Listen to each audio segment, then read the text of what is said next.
ನಮಸ್ಕಾರ ಎಲ್ಲರಿಗೂ. ಹೊಸ ಬಾಳಿಗೆ ನೀ ಜೊತೆಯಾದೆ ಇದೊಂದು ಅದ್ಭುತವಾದ ಪ್ರೇಮಕತೆ. ಇದು ನನ್ನದೇ ಸ್ವಂತ ಕಥೆಯಾಗಿದ್ದು, ಈ ಕಥೆಯಲ್ಲಿ ಬರುವ ಪಾತ್ರಗಳು ಹಾಗೂ ಸನ್ನಿವೇಶಗಳು ಎಲ್ಲವೂ ಕೇವಲ ನನ್ನ ಕಲ್ಪನೆಯಷ್ಟೇ ಆಗಿರುತ್ತೆ. ಈ ಕಥೆಯನ್ನು ನಾನೇ ಪ್ರತಿಲಿಪಿ ವೇದಿಕೆಯಲ್ಲಿ ಬರೆದಿರುವುದು. ನಗರದ ಪ್ರತಿಷ್ಠಿತ ಆಸ್ಪತ್ರೆಯ ಐಸಿಯು ಕೊಠಡಿಯ ಮುಂದಿನ ಕುರ್ಚಿಯ ಮೇಲೆ ತಲೆ ಮೇಲೆ ಕೈ ಇಟ್ಟು ತಲೆ ತಗ್ಗಿಸಿ ಕುಳಿತಿದ್ದ ಮಹಂತ್.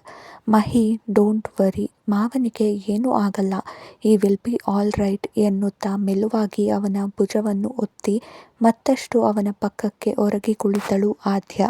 ಅವಳ ಮುಖವನ್ನೊಮ್ಮೆ ನೋಡಿ ಮತ್ತೆ ತಲೆ ತಗ್ಗಿಸಿ ಮೊದಲಿನಂತೆ ಕುಳಿತ. ಅದೇ ಹೊತ್ತಿಗೆ ಐಸಿಯುನಿಂದ ಹೊರಬಂದ ಡಾಕ್ಟರ್ ಸುಶಾಂತ್ ಮತ್ತು ಅವನ ಹಿಂದೆಯೇ ಬಂದ ಒಬ್ಬಳು ನರ್ಸನ್ನು ನೋಡಿ ಎದ್ದು ನಿಂತಿದ್ದ.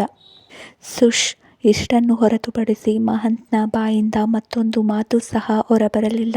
ಆದರೆ ಅವನ ಮುಖದ ಭಾವನೆಗಳು ಅವನ ಬಾಲ್ಯದ ಗೆಳೆಯ ಡಾಕ್ಟರ್ ಸುಶಾಂತ್ಗೆ ಅರ್ಥವಾಗಿತ್ತು. ನನ್ನ ಕ್ಯಾಬಿನ್ಗೆ ಬಾ ಎಂದು ಹೇಳಿ ಮುನ್ನಡೆದ. ಅದೇ ಸಮಯದಲ್ಲಿ ತನ್ನ ಕೈಯಲ್ಲಿದ್ದ ಮೊಬೈಲ್ ಫೋನನ್ನು ಒಮ್ಮೆ ನೋಡಿ, ಓ ಮಹಿ, ಅತ್ತೆ ನಂಬರಿನಿಂದ 12, ಅಪ್ಪನ ನಂಬರಿನಿಂದ 10 ಮಿಸ್ಡ್ ಕಾಲ್ಸ್ ಇದೆ. ನೀನು ಹೋಗಿರು, ನಾನು ಅತ್ತೆಗೆ ಕಾಲ್ ಮಾಡಿ ಬರ್ತೀನಿ. ಅಪ್ಪನೂ ಅಲ್ಲೇ ಅತ್ತೆ ಜೊತೆ ಇದ್ದಾರಲ್ಲ, ನೀನು ಬೇರೆ ನಿನ್ನ ಫೋನ್ ಮನೇಲೇ ಬಿಟ್ಟು ಬಂದಿದೀಯಾ. ಈಗ ನಾನು ಕಾಲ್ ಮಾಡಿಲ್ಲ ಅಂದ್ರೆ ಅವರು ಇನ್ನಷ್ಟು ಗಾಬರಿ ಆಗ್ತಾರೆ ಎಂದು ಮೊಬೈಲ್ ಹಿಡಿದು ಮಹಂತ್ನ ತಾಯಿ ಕಾವೇರಿಗೆ ಕರೆ ಮಾಡಲು ಹೊರಟಳು ಆದ್ಯ. ಮಹಂತ್ ಡಾಕ್ಟರ್ ಸುಶಾಂತ್ನ ಕ್ಯಾಬಿನ್ ಕಡೆ ಹೆಜ್ಜೆ ಹಾಕಿದ. ಹೆಸರು ಜಗನ್ನಾಥ್. ಹೆಸರಿನಷ್ಟೇ ಆತನದು ಸಾಧು ವ್ಯಕ್ತಿತ್ವ. ನಗರದ ಜನಪ್ರಿಯ ವ್ಯಕ್ತಿಗಳಲ್ಲಿ ಅವನು ಒಬ್ಬ.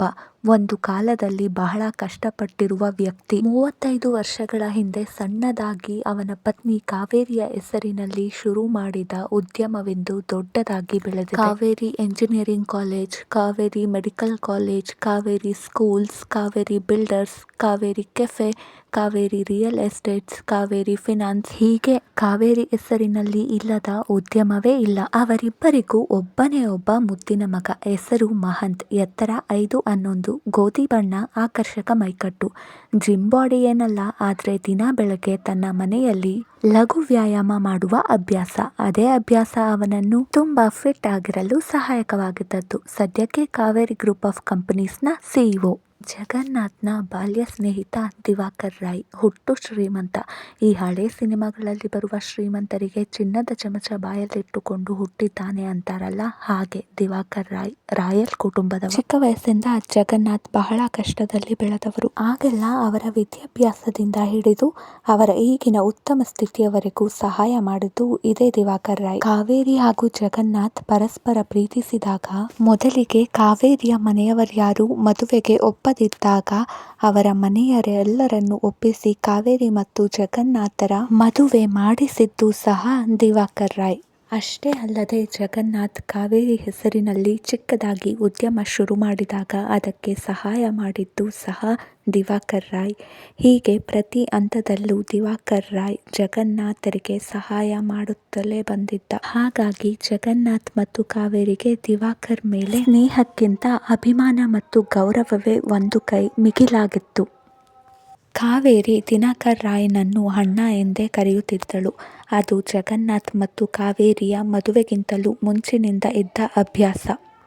ದಿವಾಕರ್ ರಾಯ್ಗಿದ್ದ ಒಬ್ಬಳೇ ಮಗಳು ಆದ್ಯ. ದಿವಾಕರ್ ರಾಯ್ ಪತ್ನಿ ಸುಗಂಧ. ಆದ್ಯ 4 ವರ್ಷದ ಕೂಸಿದ್ದಾಗಲೇ ಕಣ್ಣು ಮುಚ್ಚಿದ್ದಳು. ಮರುಮದುವೆಯಾಗದೆ ದಿವಾಕರ್ ರಾಯ್ ಮಗಳನ್ನು ಬಹಳ ಮುದ್ದಿನಿಂದ ಸಾಕಿದ್ದರು. ಮಹಂತ್ನ ತಾಯಿ ಕಾವೇರಿ ಸಹ ಆದ್ಯಾಳಿಗೆ ಮಾತೃ ಪ್ರೀತಿ ವಾತ್ಸಲ್ಯ ತೋರಿದ್ದರು. ಹಾಗಾಗಿ ತಾಯಿಲ್ಲ ಎಂಬ ಕೊರಗು ಆದ್ಯಾಳನ್ನು ಕಾಡಲಿಲ್ಲ. ಜಗನ್ನಾಥ್ ಮತ್ತು ದಿವಾಕರ್ ರಾಯ್ ತಮ್ಮ ಬಾಲ್ಯದ ಗೆಳೆತನವನ್ನು ಸಂಬಂಧವಾಗಿ ಬದಲಾಯಿಸಲು ನಿರ್ಧರಿಸಿದ್ದರು. ಇದೇ ಕಾರಣಕ್ಕೆ ಜಗನ್ನಾಥ್ ಪುತ್ರ ಮಹಂತ್ ಹಾಗೂ ದಿವಾಕರ್ ರಾಯ್ ಮಗಳು ಆದ್ಯಾಳನ್ನು ಮದುವೆ ಮಾಡಿಸುವ ಉಪಾಯ ಹೂಡಿದರು. ಅದರಂತೆ ಚರ್ಚಿಸಿ ಕಾವೇರಿಗೂ ವಿಷಯ ತಿಳಿಸಿದರು. ಕಾವೇರಿ ಸಹ ಈ ಮದುವೆಗೆ ಬಹಳ ಖುಷಿಯಿಂದ ಒಪ್ಪಿದರು. ಆದ್ಯಾಳಿಗೆ ಮಹಂತ್ ಅಂದ್ರೆ ಚಿಕ್ಕ ವಯಸ್ಸಿಂದಲೂ ಇಷ್ಟ.